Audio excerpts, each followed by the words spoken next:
VBT, valence band theory. This topic is what we are going to study in this particular session. So VBT ಎಷ್ಟು important ಇದೆ ಅಂತ ಎಲ್ಲರಿಗೂ ಗೊತ್ತು, ಆದರೆ confusion ಪಕ್ಕಾ ಇರುತ್ತೆ.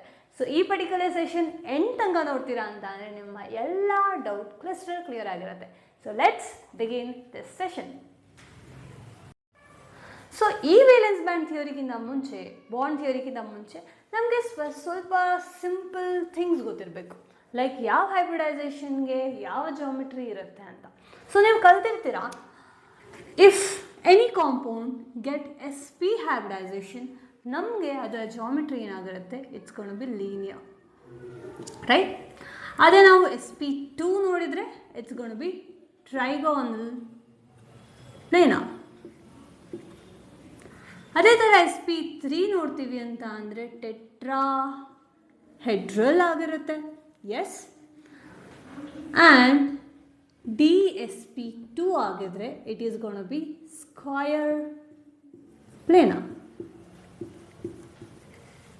ಅದೇ ಥರ SP3D ಆರ್ DSP3 ಆಗಿದ್ರೆ ಪಿರಮಿಡಲ್. ಆ್ಯಂಡ್ ನಮ್ಮ ಆಕ್ಟಾಹೆಡ್ರಲ್ D2SP3 ಆರ್ SP3D2, ಇದಕ್ಕೆ ನಮ್ಮ ಜಾಮೆಟ್ರಿ ಆಗಿರುತ್ತೆ ಆಕ್ಟಾಹೆಡ್ರಲ್, ರೈಟ್? ಸೊ ಇದು ನಮ್ಮ ಬೇಸಿಕ್ ಥಿಂಗ್ ಗೊತ್ತಿರಬೇಕು. ದೆನ್ ಕಮ್ಸ್ ನಮ್ಮ ಮೇನ್ ಕೋರ್ ಕಾನ್ಸೆಪ್ಟ್. ಈಗ ನೀವು ಕ್ಲಾಸ್ 12ಲ್ಲಿ ಇದ್ದೀರಾ ಅಂತಂದರೆ ನಿಮಗೆ ಇದೆಲ್ಲ ಸೆಕ್ಷನ್ ಇಷ್ಟು ಇಂಪಾರ್ಟೆಂಟ್ ಆಗಿರಲ್ಲ. We will look only after this section. ನಾವು ಇಲ್ಲಿ ಮೇಜರ್ ಆಗಿ ಕಾಂಪ್ಲೆಕ್ಸ್, ಯಾವ ಕಾಂಪ್ಲೆಕ್ಸಲ್ಲಿ coordination number 4 and coordination number 6 ಇರುತ್ತೆ, ಆ ಪರ್ಟಿಕ್ಯುಲರ್ ಕಾಂಪ್ಲೆಕ್ಸ್ನ ನಾವು ಪಿಕ್ ಮಾಡಿಕೊಂಡು ಸ್ಟಡಿ ಮಾಡ್ತಾ ಇದ್ದೀವಿ, ರೈಟ್? ಸೊ ನಮಗೆ ಗೊತ್ತಿದೆ SP3 ಅಥವಾ DSP2 ಒಂದಿದೆ ಅಂತ ಅಂದರೆ ನಮ್ಮ ಕಾಂಪ್ಲೆಕ್ಸಲ್ಲಿ ಕೋಆರ್ಡಿನೇಷನ್ ನಂಬರ್ ಏನಾಗಿರುತ್ತೆ, 4 ಆಗಿರುತ್ತೆ. ಅದೇ ಥರ ಇಲ್ಲಿ ಕೋಆರ್ಡಿನೇಷನ್ ನಂಬರ್ 6 ಆಗಿರುತ್ತೆ, right? So let's take one complex and start solving. And before that ನಾನು ನಿಮಗೆ ಒಂದು ಇಂಪಾರ್ಟೆಂಟ್ ಟ್ರಿಕ್ಕು ಹೇಳ್ಕೊಡ್ತೀನಿ. ಈಗ ಕಾಂಪ್ಲೆಕ್ಸಲ್ಲಿ ನಂಗೆ ಗೊತ್ತಿದೆ ಲಿಗ್ಯಾಂಡ್ಸ್ನ ಹೇಗೆ ಕ್ಲಾಸಿಫೈ ಮಾಡೋದು, ಕ್ಲಾಸಿಫಿಕೇಷನು ಗೊತ್ತಿದ್ರು ಟ್ರಿಕ್ ಗೊತ್ತಿರಲ್ಲ, ರೈಟ್? ಸೊ ನಾನು ಈ ಪರ್ಟಿಕ್ಯುಲರ್ ಇದರಲ್ಲಿ ನಿಮಗೆ ಪ್ರಾಪರ್ ಆಗಿರೋ ಶಾರ್ಟ್ ಟ್ರಿಕ್ಕು ಹೇಳ್ಕೊಡ್ತೀನಿ, which is easy for you to remember which ligand belongs to which particular section. Okay, so fine.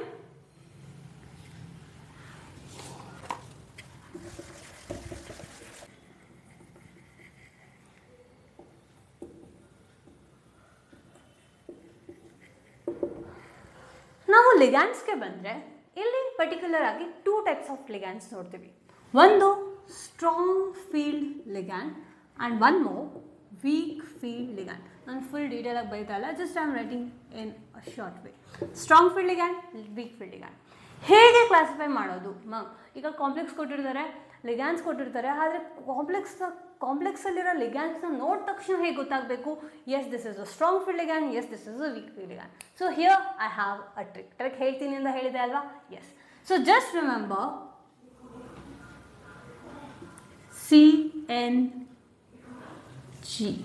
CNG gas ಗೊತ್ತಿದೆ ಅಲ್ವಾ? So just neglect this. And C ಅಂತ ಅಂದರೆ CN ಮೈನಸ್ ಆಗಿರ್ಬೋದು, CO ಆಗಿರಬೇಕು. This belongs to strong field ligand. And N anta andre nitrogen having ligand NH3, which is again strong field ligand, right? Illi En also belongs to this as well. And weak field ligand nodokke hodre remember HOS, hostel anta gap na idkobodu. Just neglect this section, it's sumne navu hostel anta free madodakke. And here H stands for halogens, all halogens, fluorine, bromine, chlorine, iodine. ಇದೆಲ್ಲ weak field ligand ಆಗಿರುತ್ತೆ. ಅದೇ oxygen containing ligands ಅಂತ ನೋಡೋಕೆ ಹೋದರೆ H2O, which belongs to weak field ligand. ಅದೇ ಥರ ಇಲ್ಲಿ SCN ಆಗಿರ್ಬೋದು. So all this way you can easily remember which particular ligands belongs to which particular section. Strong field ಆಗಿದೆಯಾ, ವೀಕ್ ಫೀಲ್ಡ್ ಆಗಿದೆಯಾ, ಈಸಿಯಾಗಿ ಗೊತ್ತಾಗುತ್ತೆ, right? Fine. So now let us move on to complex and ಈಸಿಯಾಗಿ V B T ಹೇಗೆ apply ಮಾಡಿಕೊಂಡು ನಾವು hybridisation find out ಮಾಡ್ಬೋದು, ಹೇಗೆ ನಾವು ಮ್ಯಾಗ್ನೆಟಿಕ್ ಪ್ರಾಪರ್ಟಿನ ಈಸಿಯಾಗಿ ಹೇಳ್ಬೋದು ಅಂತ ಈಸಿಯಾಗಿ ಡೀಟೇಲ್ ಆಗಿ ನೋಡ್ಕೊಂಡು ಹೋಗೋಣ. So let's begin with example. So ಇಲ್ಲಿ ನಾನು I'm going to take one complex cobalt NH3 6 3 plus. Okay, so what is this? This is one complex, correct? So ಈಗ ಕೋಬಲ್ಟ್ ಕೊಟ್ಟಿದ್ದಾರೆ, NH3 6 ಅಂತ ಕೊಟ್ಟಿದ್ದಾರೆ. ಸೊ ಇದನ್ನು ನೋಡಿದ ತಕ್ಷಣ ನಮಗೇನು ಗೊತ್ತಾಗ್ತಿದೆ, NH3 is a ligand, CO is a central metal atom, correct? ಈಗ NH3 ಲಿಗ್ಯಾಂಡ್ ಆಗಿದೆ ಆ್ಯಂಡ್ ಈ ಎಷ್ಟು NH3 ಅಟ್ಯಾಚ್ ಆಗಿದೆ ಪರ್ಟಿಕ್ಯುಲರ್ ಮೆಟಲ್ಗೆ 6. ಸೊ ಕೋಆರ್ಡಿನೇಷನ್ ನಂಬರ್ ಏನು ಇಲ್ಲಿ 6, coordination number is 6. Okay, so next ಈಗ ಕೋಆರ್ಡಿನೇಷನ್ ನಂಬರ್ ಗೊತ್ತಿದೆ, ಲಿಗ್ಯಾಂಡ್, ಇಲ್ಲಿ ಲಿಗ್ಯಾಂಡ್ ಏನು NH3, this is a ligand. ಈಗ ಆದರೆ ಇದು ಸ್ಟ್ರಾಂಗ್ ಫೀಲ್ಡ್ ಲಿಗ್ಯಾಂಡಾ ವೀಕ್ ಫೀಲ್ಡ್ ಲಿಗ್ಯಾಂಡಾ ಹೇಗೆ ಗೊತ್ತಾಗಬೇಕು? ನಾನು ಹೇಳಿದೆ ಅಲ್ವಾ, ಟ್ರಿಕ್ಕಿಂದ ಈಸಿಯಾಗಿ ಹೇಳ್ಬೋದು. CNG ಹೇಳಿದೆ ಅಲ್ವಾ, so N belongs to strong field, so NH3 ಏನು it's a strong field ligand. So ಈ ಪರ್ಟಿಕ್ಯುಲರ್ ನೀವು ಕಾಂಪಿಟೇಟಿವ್ಗೆ ರೆಡಿ ಆಗ್ತಿದ್ದೀರಾ ಅಂತ ಅಂದರೆ ನಿಮಗೆ ಸ್ವಲ್ಪ ಇನ್ನೂ ಎಕ್ಸೆಪ್ಷನ್ ಕೇಸಸ್ಗಳಿದೆ. ಎಷ್ಟೋ ಕಡೆ ನಾವು NH3ನ ವೀಕ್ ಫೀಲ್ಡ್ ಹಾಗೂ ಬಿಹೇವ್ ಮಾಡುತ್ತೆ, ಅದು ನಾನು ಇನ್ನು ಮುಂದೆ ಕಂಪ್ಲೀಟ್ ವಿಡಿಯೋ ನೋಡ್ತೀರಾ ಅಂತಂದರೆ ನಿಮಗೆ ಕಂಪ್ಲೀಟಾಗಿ ಡೀಟೇಲಾಗಿ ಅರ್ಥ ಆಗುತ್ತೆ ವಾಟ್ ಇಟ್ ಈಸ್ ಅಂತ. ಓಕೆ, ಸೊ ಇಲ್ಲಿ ತನಕ ನಮಗೆ ಇಲ್ಲಿ ಗೊತ್ತಿರಲಿ NH3 ಇದೆ, it is a strong field ligand, right? Strong field ligand, right? It's a strong ligand, fine. Strong ligand ಅಂತ ಅಂದರೆ ಇದ್ರದ್ದು ಕೆಲಸ ಏನು? ಈಗ ಇದೊಂದು ಪಾಯಿಂಟ್ ಹೇಳಿರಲಿಲ್ಲ ಅನ್ಸುತ್ತೆ, ಸ್ಟ್ರಾಂಗ್ ಫೀಲ್ಡ್ ಲಿಗ್ಯಾಂಡ್ ಏನು ಮಾಡುತ್ತೆ, ವೀಕ್ ಫೀಲ್ಡ್ ಲಿಗ್ಯಾಂಡ್ ಏನು ಮಾಡುತ್ತೆ ಅನ್ನೋದು ಹೇಳಿರಲಿಲ್ಲ. ಓಕೆ, ಸೊ ಈಗ ಇಷ್ಟು ಗೊತ್ತಾಯಿತು. ಲಿಗ್ಯಾಂಡ್ ನೋಡಿದ ತಕ್ಷಣ ಲಿಗ್ಯಾಂಡ್ ಯಾವ ಟೈಪ್ ಅಂತ ಗೊತ್ತಾಗಿದೆ, ಫೈನ್. ಮೆಟಲ್ ಆಟಮ್ ಯಾವುದಿದೆ ಅದು ಗೊತ್ತಿದೆ. ಈಗ ಮೆಟಲ್ ಮೇಲೆ ಚಾರ್ಜ್ ಎಷ್ಟಪ್ಪ ಇದೆ? NH3 is a neutral, it doesn't have any charge, right? NH3 is a neutral one. So idu mele charge 0 irodrinda cobalt is in CO3 plus oxidation state. So idrudu nanu electronic configuration baribekagirutte. So argon 3d6, cobalt atomic number ಏನಾಗಿರುತ್ತೆ 27, right? ಇದ್ರದ್ದು electronic configuration ನೋಡ್ತೀವಿ ಅಂತ ಅಂದರೆ argon 3d7 4s2. This is the electronic configuration of cobalt and cobalt 3+ ಅಲ್ಲ ಅಂತ ಅಂದರೆ 3 ಎಲೆಕ್ಟ್ರಾನ್ಸ್ನ remove ಮಾಡ್ತೀರಾ. So 4s ಇಂದ 2 ಎಲೆಕ್ಟ್ರಾನ್ಸ್ ಹೊರಗಡೆ ಹೋಗುತ್ತೆ ಆ್ಯಂಡ್ 1 ಎಲೆಕ್ಟ್ರಾನ್ 3d7ಇಂದ ಹೋಗುತ್ತೆ.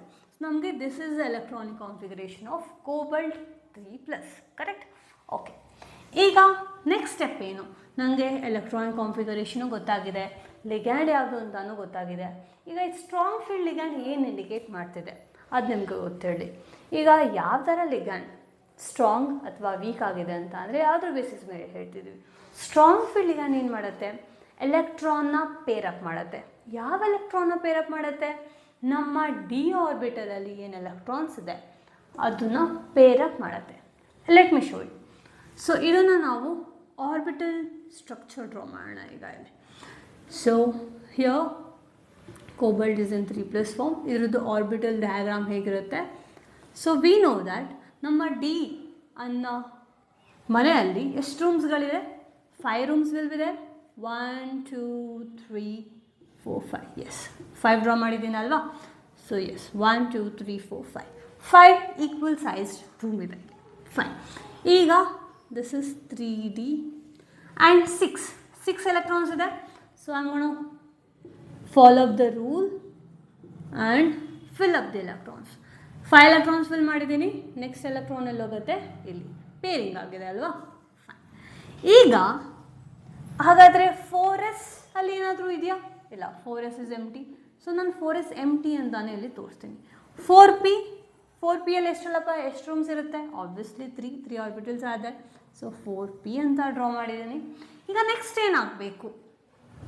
ನೆಕ್ಸ್ಟು ಈ ಸ್ಟ್ರಾಂಗ್ ಫೀಲ್ಡ್ ಇರೋದ್ರಿಂದ ಈ ಸ್ಟ್ರಾಂಗ್ ಫೀಲ್ಡ್ ಲಿಗ್ಯಾಂಡ್ ಏನು ಮಾಡುತ್ತೆ?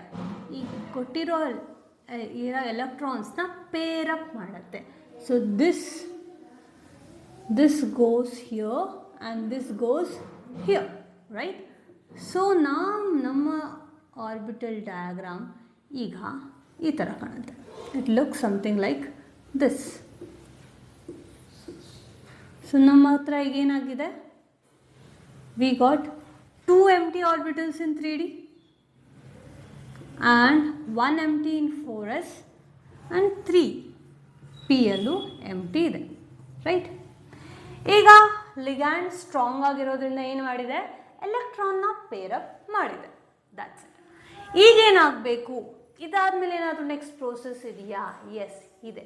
ಈಗ ಯಾವತ್ತೂ ಒಂದು ಲಿಗ್ಯಾಂಡ್ ಮೆಟಲ್ ಜೊತೆ ಬಾಂಡಿಂಗ್ ಮಾಡಬೇಕು, ಕೋಆರ್ಡಿನೇಟ್ ಬಾಂಡ್ ಫಾರ್ಮ್ ಮಾಡಬೇಕು ಅಂತ ಅಂದರೆ ಇದೇನು ಮಾಡಬೇಕು, ligands give out its electron. Yes, ligand ಏನು ಮಾಡ್ತಿದೆ, ಎಲೆಕ್ಟ್ರಾನ್ನ ಕೊಡ್ತಿದೆ. ಸೊ 6 ಲಿಗ್ಯಾಂಡ್ಸ್ ಇದೆ ಅಂತ ಅಂದರೆ 6 ಪೇರ್ ಆಫ್ ಎಲೆಕ್ಟ್ರಾನ್ಸ್ನ ಕೊಡುತ್ತೆ. ಈ 6 ಪೇರ್ ಆಫ್ ಎಲೆಕ್ಟ್ರಾನ್ನ ಫಿಲಪ್ ಮಾಡೋದಕ್ಕೆ ಈ ಕೋಬಲ್ಟ್ ಏನು ಮಾಡುತ್ತೆ, 6 ಎಂಟಿ ರೂಮ್ಸ್, ಎಂಟಿ ಆರ್ಬಿಟಲ್ಸ್ನ ಪ್ರೊವೈಡ್ ಮಾಡ್ತಿದೆ. ಇಟ್ಸ್ ಲೈಕ್ ಹೇಗೆ ಅಂತ ಅಂದರೆ, ನಿಮ್ಮ ಮನೇಲಿ ಯಾರೋ ಗೆಸ್ಟ್ ಬರ್ತಾ ಇದ್ದಾರೆ, ಓಕೆನಾ? ಆದರೆ ಅವ್ರು ಗೆಸ್ಟ್ ಡಿಮ್ಯಾಂಡ್ ಏನು ಮಾಡ್ತಿದ್ದಾರೆ, ನಮ್ಮ ಫ್ಯಾಮಿಲಿ ಲೈಕ್ 6 ಮೆಂಬರ್ಸ್ ಇದ್ದೀವಿ ನಾವು. ಎಷ್ಟು ಮೆಂಬರ್ಸ್ ಇದ್ದೀವಿ? 6. ಲಿಗ್ಯಾಂಡ್ಸ್ ಬಗ್ಗೆ ಮಾತಾಡ್ತಿದ್ದೀನಿ. 6 ಮೆಂಬರ್ಸ್ ಇದ್ದೀವಿ, ಆದರೆ ನಮಗೆ ಎಲ್ಲರಿಗೂ ಒಂದು ಸಪ್ರೇಟ್ ರೂಮ್ ಇರಬೇಕು. ಎಲ್ಲ ರೂಮಲ್ಲೂ ಈಕ್ವಲ್ ಸೈಜ್ಡ್ ಬೆಡ್ ಇರಬೇಕು, ಎಲ್ಲ ಸೇಮ್ ಇರಬೇಕು, ಕಂಪ್ಲೀಟಾಗಿ ಈಕ್ವಾಲಿಟಿ ಮೇಂಟೈನ್ ಆಗಿರಬೇಕು ಎಲ್ಲ 6 ರೂಮ್ಸಲ್ಲೂ ಅಂತ. ಅದೇ ಥರ ಈ ಲಿಗ್ಯಾಂಡ್ಸು. ಈ ಲಿಗ್ಯಾಂಡ್ಗೆ ಏನು ಬೇಕು, ನಮ್ಮ ಈ ಆರ್ಬಿಟಲ್ಸು ಈಕ್ವಲ್ ಎನರ್ಜಿಯಲ್ಲಿರಬೇಕು ಅಂತ ಕೇಳ್ತಿದೆ. ಈಗ ನಮಗೆ ಗೊತ್ತಿದೆ 3D 4s 4p ಇವೆಲ್ಲದರಲ್ಲೂ ಎನರ್ಜಿ ಏನಾಗಿದೆ, ಡಿಫ್ರೆಂಟ್ ಆಗಿದೆ ಅಲ್ವಾ? ಸೊ ಈಗ ಡಿಫ್ರೆಂಟ್ ಆಗಿದೆ, ಆದರೆ ಇವ್ರಿಗೇನು ಬೇಕು, ಲಿಗ್ಯಾಂಡ್ಸ್ಗೆ ಈಕ್ವಲ್ ಎನರ್ಜಿ ಇರೋ ಆರ್ಬಿಟಲ್ಸ್ ಬೇಕಾಗಿದೆ, ಕರೆಕ್ಟಾ? ಸೊ ಈಗ ಇದೇನಾಗುತ್ತೆ, ನೆಕ್ಸ್ಟ್ ಪ್ರೋಸೆಸ್ ಹೈಬ್ರಿಡೈಸೇಷನ್. ಈ ಹೈಬ್ರಿಡೈಸೇಷನಿಂದ ನಮ್ಮ ಏನು ಡಿಫ್ರೆನ್ಸ್ ಇತ್ತಲ್ಲ ಎನರ್ಜಿ ಡಿಸ್ಟ್ರಿಬ್ಯೂಷನಲ್ಲಿ, ಹೈಬ್ರಿಡೈಸೇಷನ್ ಪ್ರೋಸೆಸ್ ಆದಮೇಲೆ ಈ ಎಲ್ಲ ಆರ್ಬಿಟಲ್ಲು ಎನರ್ಜಿ ಈಕ್ವಲ್ ಆಗಿ ಡಿಸ್ಟ್ರಿಬ್ಯೂಟ್ ಆಗಿರುತ್ತೆ. ಸೊ ನಾವು ಹಾಗಾದ್ರೆ ಹೈಬ್ರಿಡೈಸೇಷನ್ಗೆ ಯಾವ್ಯಾವ್ದು ಹೋಗುತ್ತೆ, ಆಬ್ವಿಯಸ್ಲಿ ನಮಗೆ 6 ರೂಮ್ಸ್ ಬೇಕಾಗಿದೆ. 1 2 3 4 5 6. ಸೊ ಎಲ್ಲ ಈ ಎಂಟಿ ಆರ್ಬಿಟಲ್ಸು ಯಾರು ಯೂಟಿಲೈಸ್ ಮಾಡ್ಕೋತಾರೆ, NH3 ಯೂಟಿಲೈಸ್ ಮಾಡ್ಕೊಳುತ್ತೆ. ಹಾಗಾದರೆ ಇಲ್ಲಿ ಹೈಬ್ರಿಡೈಸೇಷನ್ ಯಾವುದಾಗುತ್ತೆ, ಹೈಬ್ರಿಡೈಸೇಷನ್ ಏನಾಗಿರುತ್ತೆ, D2sp3. This is the hybridisation. D2 2 D orbital ಆಗಿದೆ, 1s and 3 p orbital. So ಈಗ ಹೈಬ್ರಿಡೈಸೇಷನ್ ಗೊತ್ತಾಗಿದೆ. ಹಾಗಾದರೆ ಈಗ ನಮ್ಮ ಲಿಗ್ಯಾಂಡ್ಸ್ ಹೈಬ್ರಿಡೈಸ್ ಆಗಿದೆ ಅಂತ ಅಂದರೆ ಇವೆಲ್ಲದ್ರದ್ದು ಎನರ್ಜಿ ಈಕ್ವಲ್ ಆಗಿದೆ. ಸೊ 1 2 3 4 5 6 6 ಆಗಿದೆ. 1 2 3 4 5 6 ಒಂದು ಎಕ್ಸ್ಟ್ರಾ ಆಗಿದೆ, fine. So this is D2sp3 hybridised orbital. ಹಾಗಾದರೆ ಇದು ರಿಮೈನಿಂಗ್ 3D ಏನಿತ್ತು ಅದು ಹಾಗೆ ಕೂತಿರುತ್ತೆ, ನಾವು ಅದನ್ನು ಡಿಸ್ಟರ್ಬ್ ಮಾಡ್ತಿಲ್ಲ. ಪೇರಪ್ ಆಗಿದೆ, ಫೈನ್, ಆರಾಮಾಗಿ ಕೂತ್ಕೊಳ್ಳಿ, ನಿಮಗೇನು ಸವಾಸ ಇಲ್ಲ. ನಮಗೆ ಎಂಟಿ ಆರ್ಬಿಟಲ್ ಸಿಕ್ಕಿದೆ. ಈಗ ಏನಾಗಬೇಕು, NH3 ಏನಕ್ಕೆ ಮಾಡಿದ್ರೆ ಅವ್ರ ಹತ್ರ ಇರೋ ಎಲೆಕ್ಟ್ರಾನ್ಸ್ನ ಕೊಡುತ್ತೆ. ಸೊ XX ಅಂತ ಏನು ಡ್ರಾ ಮಾಡ್ತಿದ್ದೀನಿ, this indicates the pair of electron which is given by the ligand. Ligand ನಮಗೆ 6 ಪೇರ್ ಆಫ್ ಎಲೆಕ್ಟ್ರಾನ್ ಏನು ಕೊಟ್ಟಿದೆ ಅದು ನಾನು ಇಲ್ಲಿ ಫಿಲಪ್ ಮಾಡ್ತಾ ಇದ್ದೀನಿ, right? So this is D2sp3 hybridisation. Done, fine. ಈಗ ಹೈಬ್ರಿಡೈಸೇಷನ್ ಗೊತ್ತಾಗಿದೆ, ಜಿಯೋಮೆಟ್ರಿ ಹೇಗೆ ಗೊತ್ತಾಗುತ್ತೆ? ಸೊ ಈಗ ನಾನು ಹೇಳಿದ್ದೆ ಯಾವತ್ತೂ ಹೈಬ್ರಿಡೈಸೇಷನಿಂದ ನಾವು ಜಿಯೋಮೆಟ್ರಿ ಹೇಳ್ಬೋದು. ಸೊ D2sp3 ಅಂತ ಅಂದರೆ ನಮ್ಮ ಜಿಯೋಮೆಟ್ರಿ ಏನಾಗಿರುತ್ತೆ, obviously this is gonna be octahedral geometry. Hybridisation ಗೊತ್ತಾಯಿತು, ಜಿಯೋಮೆಟ್ರಿ ಗೊತ್ತಾಯಿತು. ಯಾವ ಟೈಪ್ ಆಫ್ ಕಾಂಪ್ಲೆಕ್ಸ್ ಇದು? ಇದೊಂದು ಹೇಳಿರ್ತೀನಿ, ಯಾವತ್ತೂ ಯಾವ್ದಾರ ಕಾಂಪ್ಲೆಕ್ಸ್ ಲಿಗ್ಯಾಂಡ್ ಬರುವಾಗ ಮೆಟಲ್ಲು ಅವರ inner D, this is inner D.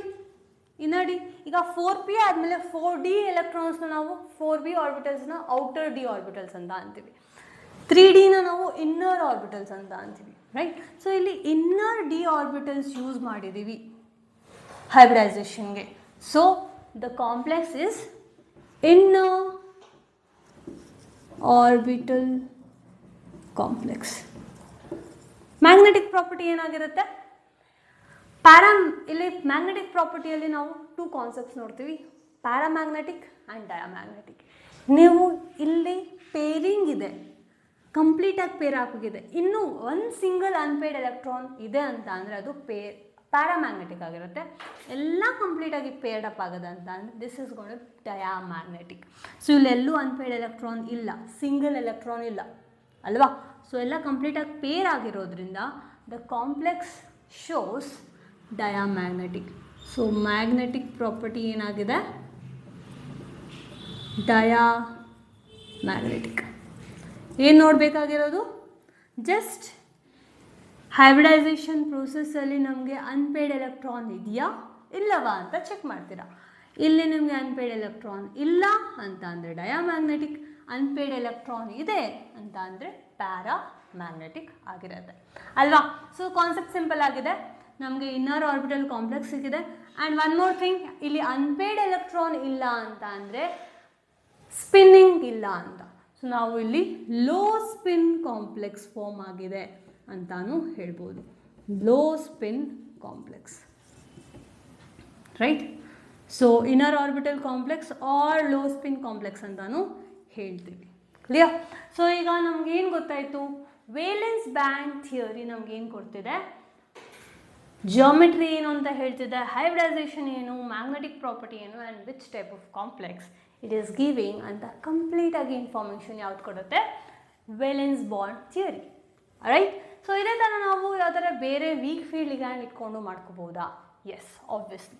So I will change here itself. ಈ NH3ನ ನಾನು ಒಂದು ವೀಕ್ ಫೀಲ್ಡ್ ಲಿಗ್ಯಾಂಡ್ ಇಂದ ರಿಪ್ಲೇಸ್ ಮಾಡ್ತೀನಿ. I will take this as F6, right? So F is fluorine which is weak field ligand. Weak field ligand ಅಂತ ಅಂದರೆ ಇಲ್ಲಿ pairing ಆಗತ್ತಾ? ಆಗಲ್ಲ. ವೀಕ್ ಫೀಲ್ಡ್ ಲಿಗ್ಯಾಂಡ್ ಇದ್ದರೆ ಯಾವತ್ತೂ ಅದ್ರ ಹತ್ರ ಎನರ್ಜಿ ಇಲ್ಲ ಎಲೆಕ್ಟ್ರಾನ್ ಪೇರ್ ಮಾಡೋದಕ್ಕೆ. ಸೊ ಹಾಗಾದರೆ ಇಲ್ಲಿ ಪೇರಿಂಗ್ ಆಗಲ್ಲ ಅಂತ ಅಂದರೆ ನಮ್ಮ 3D ಆರ್ಬಿಟಲ್ ಡಿಸ್ಟರ್ಬ್ ಆಗುತ್ತಾ? ಆಗಲ್ಲ. 3D ಆರ್ಬಿಟಲ್ಗೆ ಏನು ಡಿಸ್ಟರ್ಬೆನ್ಸ್ ಇರಲ್ಲ, ಅದು ಹಾಗೆ ಕೂತಿರುತ್ತೆ ಆ್ಯಸ್ ಇಟ್ ಈಸ್. ಇಲ್ಲಿ ಪೇಡ್ ಇತ್ತು, ಇಲ್ಲಿ unpaired, unpaired, unpaired and unpaired. 3Dಗೆ ಯಾರು ಏನೂ ಡಿಸ್ಟರ್ಬ್ ಮಾಡೋಕ್ಕೆ ಹೋಗಲ್ಲ because it is a weak field ligand. 4s empty ಇದೆ, 4p ಎಂಟಿ ಇದೆ. ಹಾಗಾದರೆ ಇವ್ರಿಗೆ ನಮಗೆ ಗೆಸ್ಟ್ ಎಷ್ಟು ಜನ ಬರ್ತಿದ್ದಾರೆ? 6 ಬರ್ತಿದ್ದಾರಲ್ವ. ಸೊ 6 ರೂಮ್ಸ್ ಇರಲೇಬೇಕು. 1 2 3 4 4 ರೂಮ್ಸ್ ಇದೆ. ನೆಕ್ಸ್ಟ್ ರಿಮೈನಿಂಗ್ 2 ರೂಮ್ ಏನಾಗುತ್ತೆ, ನಮ್ಮ 4D ಇದೆ. 4Dಯಲ್ಲಿ ನಮ್ಮ ಹತ್ರ ಆಬ್ವಿಯಸ್ಲಿ ಆಲ್ ಆರ್ಬಿಟಲ್ಸ್ ಆರ್ ಎಂಟಿ ಅಲ್ವಾ. ಸೊ ನಾನು ಇಲ್ಲಿ ಡ್ರಾ ಮಾಡ್ಬೋದು. 1 2 3 4 5 ಆರ್ಬಿಟಲ್ಸಲ್ಲಿ ನಮ್ಮ 2 ಆರ್ಬಿಟಲ್ಸ್ ಏನಾಗುತ್ತೆ, ಹೈಬ್ರಿಡೈಸೇಷನಿಗೆ ಇನ್ವಾಲ್ವ್ ಆಗಿರುತ್ತೆ. ಸೊ ಇಲ್ಲಿ ಹೈಬ್ರಿಡೈಸೇಷನ್ ಏನಾಗುತ್ತೆ, sp3d2 ಆಗಿರುತ್ತೆ, ರೈಟ್. ಆ್ಯಂಡ್ ಹೈಬ್ರಿಡೈಸೇಷನ್ sp3d2 ಆಯಿತು. ಹಾಗಾದರೆ ಜಿಯೋಮೆಟ್ರಿಯಲ್ಲಿ ಏನೋ ಡಿಫ್ರೆನ್ಸ್ ಬರುತ್ತಾ? No change. ಕೋಆರ್ಡಿನೇಷನ್ ನಂಬರ್ 6 ಇದೆ ಅಂತ ಅಂದರೆ it is always octahedral. Geometry is octahedral, hybridisation is sp3d2. ಇಲ್ಲಿ ಅನ್ಪೇಯ್ಡ್ ಎಲೆಕ್ಟ್ರಾನ್ಸ್ ಇದೆಯಾ? ಎಸ್ ಇದೆ. ಹಾಗಾದರೆ ಮ್ಯಾಗ್ನೆಟಿಕ್ ಪ್ರಾಪರ್ಟಿ ಏನಾಗಬೇಕು? Paramagnetic. Yes, paramagnetic. And low spin ಆಗಿರಲ್ಲ, ಇಲ್ಲಿ ಹೈ ಸ್ಪಿನ್. ಎಲೆಕ್ಟ್ರಾನ್ಸ್ ತುಂಬ ಇದೆ ಅಲ್ವಾ, ಅನ್ಪೇಯ್ಡ್ ಎಲೆಕ್ಟ್ರಾನ್ ತುಂಬ ಇದೆ ಅಲ್ವಾ.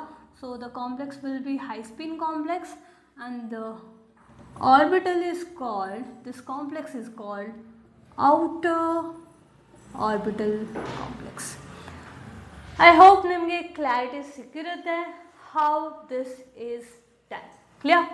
So this is all about ಯಾವ ಕಾಂಪ್ಲೆಕ್ಸಲ್ಲಿ ಕೋಆರ್ಡಿನೇಷನ್ ನಂಬರ್ 6 ಇರುತ್ತೆ ಆ ಕೇಸಲ್ಲಿ. ಸೊ ಕೋಆರ್ಡಿನೇಷನ್ ನಂಬರ್ 4ಗೆ ಹೇಗೆ ಅಪ್ಲೈ ಮಾಡ್ತೀವಿ ಮತ್ತು ಇದಾದಮೇಲೆ ನೀವು ಕಾಂಪಿಟೇಟಿವ್ ಲೆವೆಲಲ್ಲಿ ಏನು ಎಕ್ಸೆಪ್ಷನ್ ಕೇಸ್ ಇದೆ ಅನ್ನೋದು ನಾನು ನನ್ನ ನೆಕ್ಸ್ಟ್ ವೀಡಿಯೋಲಿ ಎಕ್ಸ್ಪ್ಲೈನ್ ಮಾಡ್ತೀನಿ. So go check that as well. So till now I hope you understood everything. And yes, ಶಾರ್ಟ್ಕಟ್ನ ಮರೆಯೋದಕ್ಕೆ ಹೋಗಬೇಡಿ. It's easy to remember which ligand is strong and which is weak. Till then, bye bye.